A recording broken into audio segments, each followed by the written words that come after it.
On an ordinary afternoon in a bustling shopping center, a pregnant woman, Lyra, parks her car, unaware that her life is about to change forever. A routine errand turns into a shocking encounter with a power-hungry cop. The fallout will unravel secrets, ignite a fight for justice, and reveal a truth that no one saw coming. What happens when the law is broken by those sworn to uphold it? And what happens when their target is married to a man who knows the law better than anyone? The late spring sun was relentless, casting a golden hue over the busy shopping center parking lot. Lyra Jackson, 8 months pregnant, and feeling every ounce of the weight she carried, carefully navigated her sedan into a designated handicapped parking spot. She glanced at the temporary handicapped placard hanging from her rearview mirror, double-checking it was visible. She turned off the engine and exhaled deeply, running a hand over her round belly. "We're almost there, little one," she murmured, smiling softly as the baby responded with a faint kick. This errand was supposed to be quick, a few groceries, and back home to rest. Lyra adjusted her bag on her shoulder and opened the car door, her every movement deliberate and slow. The heat radiating from the pavement hit her instantly, making her feel heavier than she already did.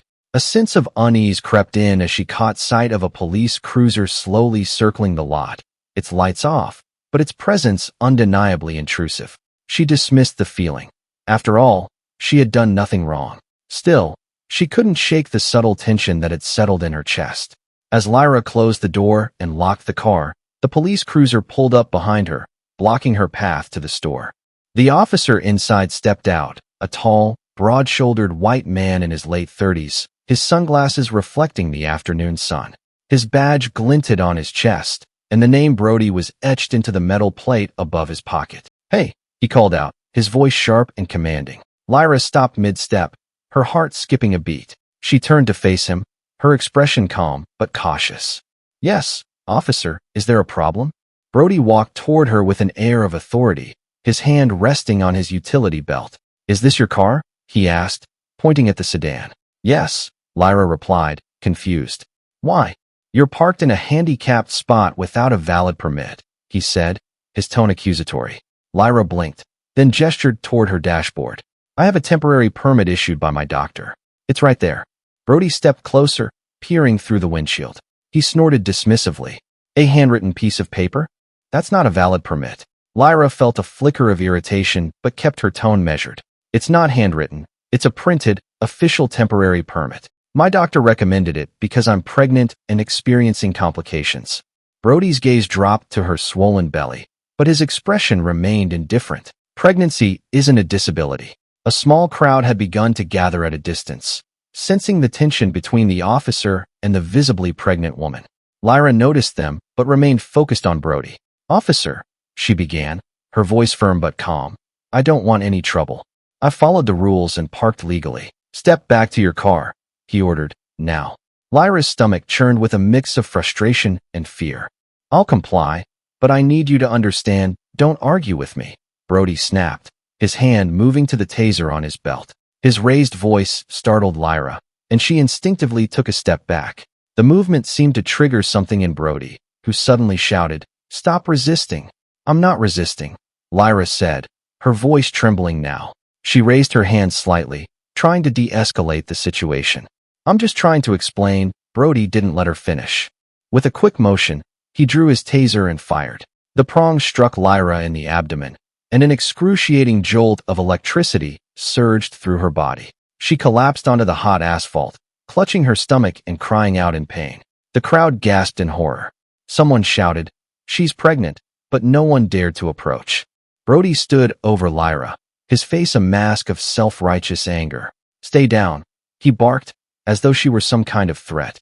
Lyra's vision blurred, her mind consumed by the sharp pain in her abdomen and the terrifying thought that something might be wrong with her baby. "Please," she whispered, tears streaming down her face. "My baby." A young woman in the crowd pulled out her phone to call for an ambulance. Others murmured in disbelief, their eyes darting between the fallen woman and the officer, who showed no sign of remorse.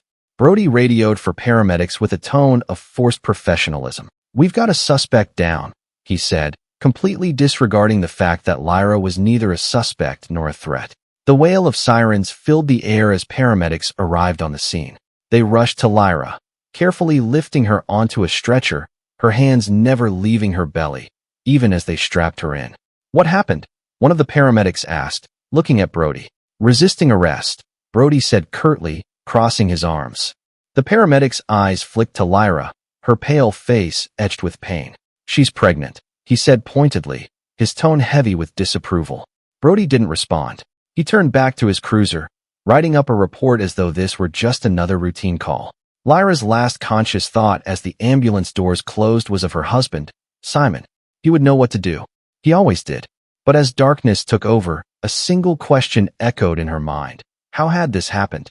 The steady beeping of medical monitors was the first sound Lyra Jackson heard as she drifted back into consciousness. The room was dim, the curtains drawn to shield her from the harsh sunlight outside. A dull ache radiated from her abdomen, a reminder of the trauma she had endured. "Lyra." The voice was soft, filled with concern and love. Her eyes fluttered open to see Simon Jackson, her husband, seated at her bedside, his hand gently cradling hers, his expression a mix of relief and anguish. "Simon," she whispered, her throat dry and voice barely audible. She tried to sit up, but a sharp pain stopped her. He quickly placed a hand on her shoulder to steady her. "Don't move," he said gently. "You need to rest. The doctors say you and the baby are stable, but they're keeping you under observation for now." Tears welled up in her eyes. "The baby? Is the baby okay?" Simon nodded, though his jaw was tight. "The baby's okay, thanks to the quick response from the paramedics. But you?" His voice cracked slightly. "Lyra, what happened to you should never have happened." As Lyra recounted the events leading to her being tossed, Simon's face darkened. His usually calm and measured demeanor gave way to flashes of raw emotion, anger, frustration, and pain. He listened intently, his hand never leaving hers, as she described Officer Brody's escalating hostility and the moment he fired the taser. "I told him I was pregnant," she said, her voice trembling. "I showed him the permit, the doctor's note, everything. He didn't care. He just wanted to show his power." Simon's fingers curled into a fist on his lap. "And then he files a report claiming you resisted arrest," he said bitterly, his voice low and taut. As if tossing a pregnant woman wasn't enough, he has the audacity to lie. Lyra's tears spilled over. "I was so scared, Simon, for me, for the baby. I thought I was going to lose everything." Simon leaned forward, pressing a gentle kiss to her forehead. "You're not going to lose anything," he said firmly. "Not on my watch." Simon left the hospital room an hour later, his mind a whirlwind of thoughts. The protective husband in him burned with rage, but the judge in him, the man who had dedicated his career to justice, knew that this required more than raw emotion. This was about accountability, not just for Brody, but for a system that allowed men like him to operate unchecked. He found a quiet corner in the hospital lobby and pulled out his phone. His first call was to Detective Suarez, a trusted ally in the police department's internal affairs division. "Suarez." Detective Suarez answered, his tone wary. "What's going on? You don't sound like yourself." "I need your help," Simon said, his voice steady but ice cold. He gave Suarez a brief but detailed account of what had happened. "This Officer Brody needs to be held accountable. I need everything you can find on him. Complaints, past incidents, anything." There was a pause on the other end. "You know what you're asking, right?" Suarez finally said. "This could get ugly." "It's already ugly," Simon replied. "He tossed my pregnant wife. I'm not letting this go." Suarez sighed. "Okay, I'll dig into it, but you'd better be ready for pushback. Guys like Brody usually have people covering for them." Simon's lips curled into a grim smile. "Let them try." After his call with Suarez, Simon drove to the shopping center where the incident had occurred. The parking lot was quieter than it had been the day before, but the tension still lingered in the air. He approached the nearest storefront, a cafe where a group of employees stood outside on a smoke break. One of them, a young woman with her hair tied back in a ponytail, noticed him and stepped forward hesitantly. Are you here about the woman that cop tossed?" she asked. "Yes," Simon said, his voice calm but firm. "She's my wife. I need to know if any of you saw what happened." The woman nodded, glancing back at her coworkers. "We saw everything. She didn't do anything wrong. That cop just started yelling at her for no reason." Another employee, a middle-aged man with a weary expression, chimed in. "He tossed her like she was some kind of criminal." It was disgusting. Simon took out his phone and began recording their statements. "Would you be willing to testify if it comes to that?" he asked. The young woman hesitated for a moment before nodding. "Yeah, someone needs to stand up to guys like him." One by one, the witnesses shared their accounts, each detail adding weight to Simon's case. By the time he returned to his car, his resolve had hardened into steel. Back at home that evening, Simon sat in his office, reviewing the evidence Suarez had sent over. It included Brody's personnel file, which painted a damning picture. Multiple complaints of excessive force and racial profiling, all of which had been conveniently dismissed. Simon's phone buzzed with a message from Suarez. "Check your email. Found some footage you'll want to see." Simon opened his laptop and clicked on the link Suarez had sent. It was security camera footage from the shopping center parking lot. The video showed everything: Lyra's calm demeanor, Brody's escalating aggression, and the horrifying moment he fired the taser. Simon closed his laptop slowly, his hands trembling with controlled rage. He had everything he needed to take Brody down, and he wouldn't stop until justice was served, not just for Lyra, but for everyone who had been wronged by men like Brody. The night was silent as Simon sat in the dim light of his office, his thoughts focused and unwavering. This wasn't just about his wife. This was about a system that needed to be held accountable, and Simon Jackson was more than ready to lead the charge. The morning sun cast long shadows across the courtroom steps as Simon Jackson climbed them with deliberate precision. Each step echoed with the weight of his resolve. He was no longer just a judge or a husband. He was a man seeking justice for his family and countless others wronged by a corrupt system. Inside his briefcase were witness statements, security footage, and a dossier on Officer Brody that painted a chilling picture of unchecked power. But Simon knew the fight was just beginning. Brody's actions weren't an isolated incident. They were a symptom of a system that protected men like him. As he entered the courthouse, Simon's phone buzzed. It was a message from Detective Suarez. "Got the body cam footage. It's worse than we thought. Sending it now." Simon's jaw tightened as he opened the file.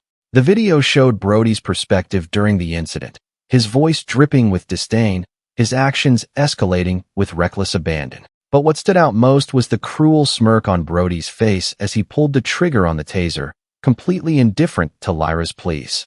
Simon's grip on his phone tightened. This footage was damning, and he would ensure it became the cornerstone of his case. Later that day, Simon met with Carla Mavis, the family's attorney, and Captain Klein, the head of the police department's internal affairs. The meeting took place in a sterile conference room at the precinct, the tension in the air palpable. Captain Klein, a gruff man with graying hair, folded his hands on the table. "Judge Jackson, we've reviewed the initial evidence, and let me assure you, the department takes these allegations seriously." Simon's eyes narrowed. "Allegations? You've seen the footage, you've read the witness statements. This isn't a matter of perception, it's a matter of fact." Carla leaned forward, her voice sharp and precise. "Captain, we're not here to discuss semantics. We're here to ensure accountability. Officer Brody's actions endangered the life of a pregnant woman and her unborn child. This is not up for debate." Klein sighed, his shoulders sagging slightly. "I understand your frustration. Brody's been placed on administrative leave while we conduct our investigation." "Administrative leave?" Simon repeated, his voice dangerously low. "He assaulted my wife and falsified his report. And your response is a paid vacation?" Klein bristled. "With all due respect, Judge, these things take time." Simon leaned forward, his eyes locked onto Klein's. "Make no mistake, Captain, I'm not just a grieving husband. I'm a man with resources, influence, and an unrelenting commitment to justice. If you think for one second that I'll let this get buried under bureaucracy, you're gravely mistaken." Klein swallowed hard, visibly unsettled by Simon's intensity. "We'll proceed as quickly as possible." Brody, meanwhile, sat in his lawyer's office, fidgeting with the pen on the desk. He still believed he could talk his way out of this. After all, he'd faced complaints before, and they had all been dismissed. His lawyer, Joshua Cross, wasn't so confident. "Brody, I've reviewed the evidence, and it's not good. The security footage alone contradicts your report, and now they've got body cam footage. If this goes to trial..." "It won't go to trial," Brody interrupted, voice filled with misplaced arrogance. "The department will protect me. They always do." Joshua shook his head. "You don't understand. This isn't just a complaint. This is a full-blown case being led by one of the most respected judges in the state, and his wife is the victim. You've underestimated who you're up against. Brody's confidence faltered for the first time. What? What do you mean? I mean, Judge Simon Jackson isn't just going to let this slide. He's got the evidence, the witnesses, and the determination to make sure you don't get out of this unscathed. My advice, prepare for the worst. Back in his home office, Simon and Carla meticulously pieced together the case. Every detail mattered, every piece of evidence a crucial part of the narrative they would present. Suarez says the department is dragging their feet on releasing the body cam footage publicly, Carla said, frustration evident in her tone. We need to file an injunction to force their hand. Simon nodded. Do it. The more transparent we make this process, the harder it will be for them to protect Brody. As the days passed, the case gained momentum. Witnesses came forward, emboldened by Simon's unwavering pursuit of justice. Local organizations began offering their support, providing legal resources and amplifying the story. Meanwhile, Brody's allies within the department began distancing themselves, realizing the gravity of the situation. The once confident officer found himself increasingly isolated. The courtroom was packed to capacity, its air heavy with anticipation. Rows of spectators lined the benches, a mix of community members, reporters, and supporters for both sides. At the defense table sat Officer Brody, his once cocky demeanor replaced by a strained expression. Next to him, his attorney, Joshua Cross, flipped through a thick stack of notes, his brow furrowed. Across the aisle, Carla Mavis, representing Lyra Jackson and her family, exuded quiet confidence. She had spent countless hours with Simon Jackson, meticulously preparing for this day. At the back of the courtroom, Simon sat beside Lyra.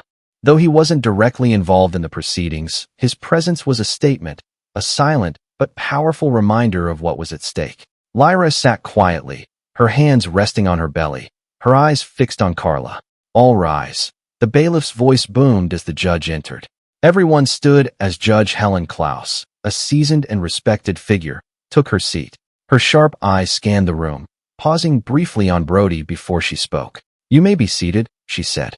We are here today for the preliminary hearing in the case of the state versus Officer Brody. Counsel, you may proceed. Carla stood, her tailored suit immaculate, her voice clear and steady. She addressed the courtroom, her gaze shifting between the judge, the jury box, and the spectators. Your Honor, ladies and gentlemen, today we examine a case that goes beyond a single act of misconduct. It is a case that forces us to confront the abuse of power by those sworn to protect and serve. The defendant, Officer Brody, used excessive force against a pregnant woman, my client, Lyra Jackson, without just justification. He then falsified his report to cover his actions. The evidence we will present is clear, undeniable, and deeply disturbing. You will see security footage showing the moment Officer Brody tossed Lyra Jackson as she stood calmly explaining her situation.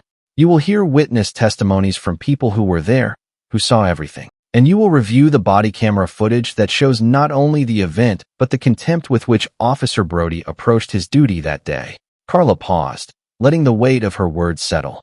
This isn't just about Lyra Jackson. This is about ensuring that no one else suffers the same fate. It's about holding accountable those who abuse the trust we place in them. Joshua Cross rose next, adjusting his tie as he approached the jury.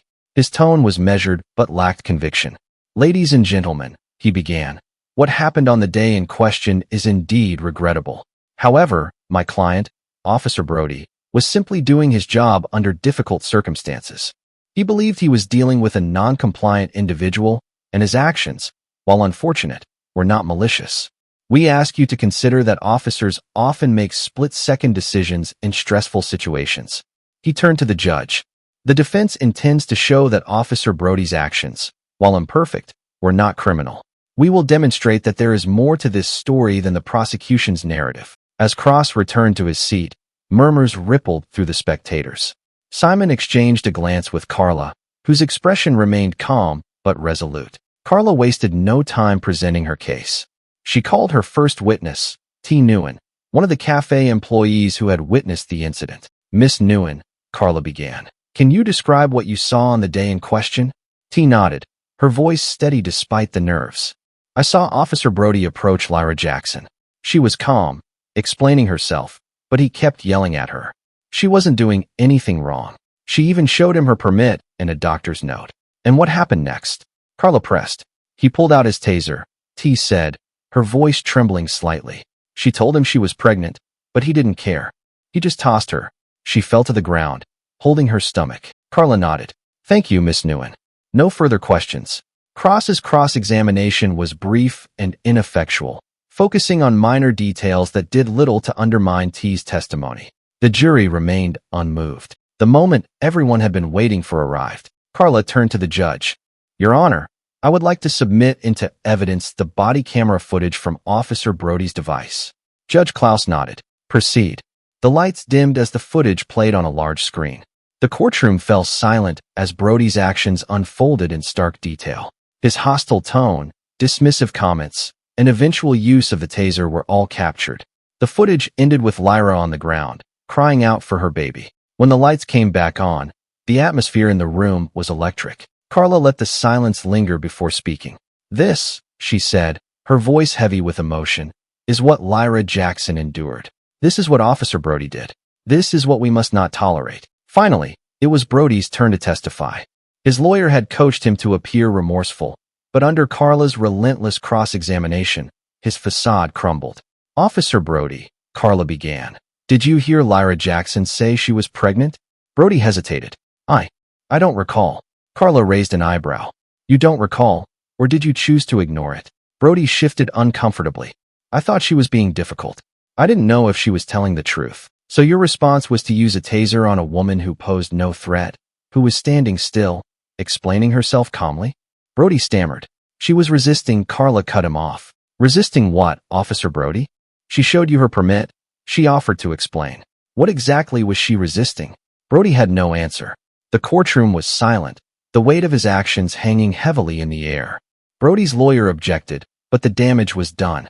The jury's expressions ranged from disgust to disbelief. As the hearing concluded, Judge Klaus announced that the case would proceed to trial, citing the overwhelming evidence against Brody. The courtroom erupted in whispers as Brody was let out, his once smug demeanor replaced by visible fear. Simon stood, helping Lyra to her feet. As they walked out of the courtroom together, hand in hand, the crowd parted for them, their presence commanding silent respect. This is just the beginning, Simon said softly, his voice resolute. Lyra nodded, her grip on his hand tightening. We'll see this through. For us, for our baby, and for everyone else who's suffered. The fight for justice was far from over, but today, the Jacksons had taken a significant step forward. The system that had once protected men like Brody was beginning to crack, and Simon would ensure it shattered completely. The trial was set to begin in just over a month, and the days leading up to it were filled with relentless preparation. Simon Jackson and Carla Mavis left no stone unturned, working late into the night, reviewing evidence, refining strategies, and anticipating the defense's moves. Lyra, though still recovering physically and emotionally, insisted on being part of the process. Her resolve inspired Simon, pushing him to fight not just for her, but for their unborn child and the countless others who had suffered under systemic injustice. In the days following the preliminary hearing, the local media caught wind of the case. Though Simon and Lyra had chosen to keep a low profile, the story took on a life of its own. News outlets reported on the damning body camera footage, and discussions about police accountability filled the airwaves. For Simon, this wasn't a distraction, but an opportunity. He knew public pressure could force the system to act where it otherwise might stall. With Carla's guidance, he began working quietly with local advocacy groups to amplify the conversation around police reform. I don't want this to just be about us, Simon said one evening as he and Carla reviewed potential witnesses. This case is a platform. We can use it to create lasting change. Carla nodded, her eyes scanning a list of names. Agreed. But we need to focus on securing a conviction first. If Brody walks, it'll set us back. Meanwhile, Officer Brody and his attorney, Joshua Cross, were scrambling to mount a defense. Cross, though skeptical of his client's innocence, was determined to protect Brody's interests. He filed motions to exclude the body camera footage, arguing it was prejudicial, and attempted to discredit witnesses, claiming they were biased against law enforcement. One evening, Simon received a call from Detective Suarez. Simon, Suarez said, his tone cautious. You should know, they're trying to dig up dirt on Lyra. They've hired a private investigator to smear her character. Simon's jaw tightened. They're trying to intimidate us. Exactly, but don't worry, we're watching them closely. Anything they pull, we'll shut it down. Simon hung up, his anger simmering. They're playing dirty, he told Lyra that night, but we won't let them win. The courtroom was even more crowded than before, the tension palpable. Lyra sat beside Simon, her hand resting on her belly, her presence a quiet statement of resilience. At the prosecution's table, Carla organized her notes, her calm demeanor masking the storm she was about to unleash. Judge Helen Klaus entered the courtroom and called the session to order. The state versus Officer Brody. Opening arguments. Prosecution, you may begin. Carla rose, walking slowly to the center of the room. She turned to face the jury, her voice steady but impassioned. Ladies and gentlemen, today we are here to decide whether Officer Brody's actions on that day were justified or criminal. The evidence will show that this was not a split-second decision or an unfortunate mistake. It was a deliberate act of excessive force against a defenseless, pregnant woman. We will present footage, testimonies, and expert analysis that leave no doubt about what happened. And when you see the truth, you will understand why we must hold Officer Brody accountable, not just for Lyra Jackson, but for the integrity of our justice system. The prosecution's first witnesses were the bystanders who had recorded the incident. T. Nguyen, the cafe employee, was called to the stand again.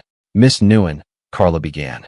Can you describe what you witnessed that day? T. recounted the events with precision, her voice clear despite the weight of the moment. She was calm, respectful, and clearly pregnant. She wasn't resisting, but the officer kept yelling at her, and then he tossed her. Carla nodded. Thank you, Miss Nguyen. No further questions. The defense tried to rattle T during cross-examination, questioning her perspective and suggesting she was too far away to accurately assess the situation, but T held her ground, her testimony unwavering. Next came the doctors who had treated Lyra. They described the physical toll the incident had taken, the contractions that could have led to premature labor, and the psychological trauma Lyra had endured. Their words painted a harrowing picture, leaving the jury visibly shaken. When it was Brody's turn to take the stand, the tension in the courtroom spiked. The defense had coached him to appear contrite, but Carla was ready. Officer Brody, Carla began. Did you know Lyra Jackson was pregnant at the time of the incident? Brody hesitated. I wasn't sure, he said, shifting uncomfortably.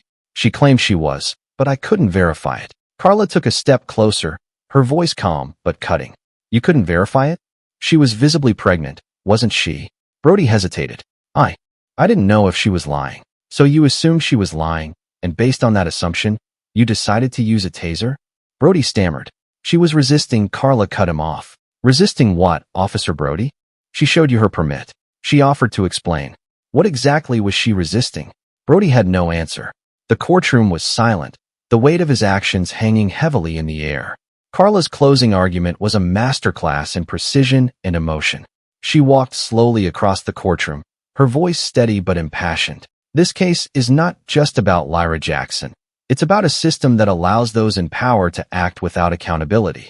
Officer Brody abused his authority. He didn't just harm Lyra. He endangered her unborn child, and then he lied to cover his tracks.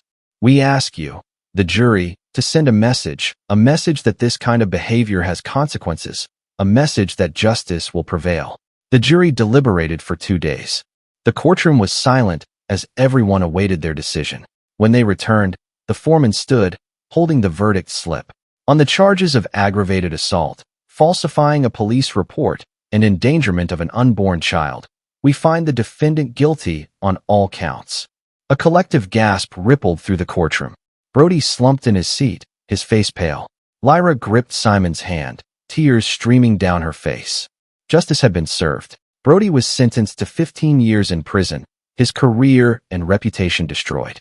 The case sparked a broader conversation about police accountability, leading to reforms within the department. At home, Simon and Lyra sat together, their baby kicking gently in her belly. We did it, Lyra said softly. We stood up to them. Simon kissed her hand. And we'll keep standing, for us, for our child, and for everyone who needs justice. The fight wasn't over, but for the first time in a long time, they felt hope. The aftermath of the trial sent ripples far beyond the courtroom walls. The conviction of Officer Brody had become a beacon of hope for many, a testament to the possibility of justice in a system that often seemed impenetrable. But for Simon and Lyra Jackson, the verdict was not the end. It was a new beginning, one marked by healing, reflection, and a renewed purpose to advocate for change. Back at home, Lyra found herself grappling with the emotional and physical toll of the incident. The support from Simon was unwavering. He had become her rock, ensuring she had everything she needed. Still, the memories of that day haunted her, especially at night. One evening, as the city outside their window glowed softly with streetlights, Lyra sat on the couch. A warm blanket draped over her. Her hands rested on her swollen belly, feeling the occasional flutter of life within her. "Do you ever think about what might have happened?" she asked Simon, her voice barely above a whisper. Simon, seated beside her, paused before answering. "Every single day," he admitted, his voice heavy. "But then I remind myself that we're here. You're here, our baby is healthy, and Brody is where he belongs." Lyra looked at him, her eyes glistening. I don't want our child to grow up in a world where people like him can act without consequence." Simon placed a hand over hers. "They won't. Not as long as we keep fighting." The trial had ignited a fire in the local community. Advocacy groups began hosting forums and workshops, using Lyra and Simon's case as a rallying point for systemic reform. One afternoon, the Jacksons attended a town hall meeting organized by a grassroots group focused on police accountability. The room was packed, standing room only. Lyra was introduced as a guest speaker, and though she hesitated at first, she ultimately stepped to the podium, the room falling silent in anticipation. "Thank you," she began, her voice steady despite the nervous energy coursing through her. "What happened to me could have happened to anyone, and that's why we're here today, not just to talk about my story, but to make sure it doesn't become someone else's." She paused, scanning the room. "This isn't just about one bad officer. It's about a system that allowed him to act the way he did. It's about ensuring accountability, transparency, and justice for all." The crowd erupted into applause, and as Lyra stepped down, she felt a renewed sense of purpose. Simon met her with a proud smile. "You were incredible," he said. But not everyone was pleased with the outcome of the trial or the attention it had garnered. Certain factions within the police department bristled at the reforms being proposed. Anonymous threats began trickling in, veiled warnings aimed at silencing the Jacksons and discouraging further advocacy. One night, Simon received a phone call from Detective Suarez. "Simon, I hate to say this, but you need to be careful," Suarez warned. "There are people who don't want this reform movement to gain traction. They're not happy about Brody's conviction, and they see you and Lyra as the face of it." Simon's voice was calm but firm. "Let them try. We're not backing down." Simon decided to take the threats and pressure as a challenge, not a deterrent. He began collaborating with legal experts and civil rights advocates to draft policy recommendations for systemic police reform. One of their key proposals was the establishment of an independent oversight board to investigate complaints against law enforcement. Lyra, still recovering but determined, joined Simon in advocating for these changes. Their efforts led to a meeting with the city council, where they presented their recommendations. The session was contentious, with some council members pushing back against the idea of increased oversight. "Mr. Jackson," one council member said, leaning forward, "don't you think you're overreaching? The police are already under enough scrutiny." Simon's response was measured but powerful. "With respect, Councilman, overreach is when an officer tases a pregnant woman for no reason. Overreach is when a system protects that officer instead of holding him accountable. What we're proposing isn't overreach, it's justice." Months after the trial, as winter began to set in, Lyra went into labor. The experience was both terrifying and exhilarating, but after hours of labor, their daughter, Grace Amelia Jackson, was born. Holding their newborn for the first time, Simon and Lyra felt an overwhelming sense of hope. "She's perfect," Lyra whispered, tears streaming down her face. Simon nodded, his voice thick with emotion. "She's the reason we're doing this. For her future." The birth of Grace seemed to symbolize a new chapter, not just for the Jacksons, but for the city. The Independent Oversight Board was established, and reforms began to take root. Though the process was slow and met with resistance, it was undeniable that change was underway. Lyra and Simon became prominent figures in the fight for justice, their story inspiring others to speak out. But at home, they remained grounded, focused on raising their daughter in a world they hoped would be better than the one they had known. One evening, as they sat on the porch, watching Grace sleep in her bassinet, Lyra turned to Simon. "Do you think we've made a difference?" she asked. Simon smiled, his gaze fixed on the horizon. "I think we've started something, and that's enough." Lyra leaned her head on his shoulder, her heart full. The journey had been harrowing, but it had also been transformative. Together, they had faced injustice, fought back, and laid the foundation for a brighter future for themselves, for Grace, and for the world they hoped to leave behind.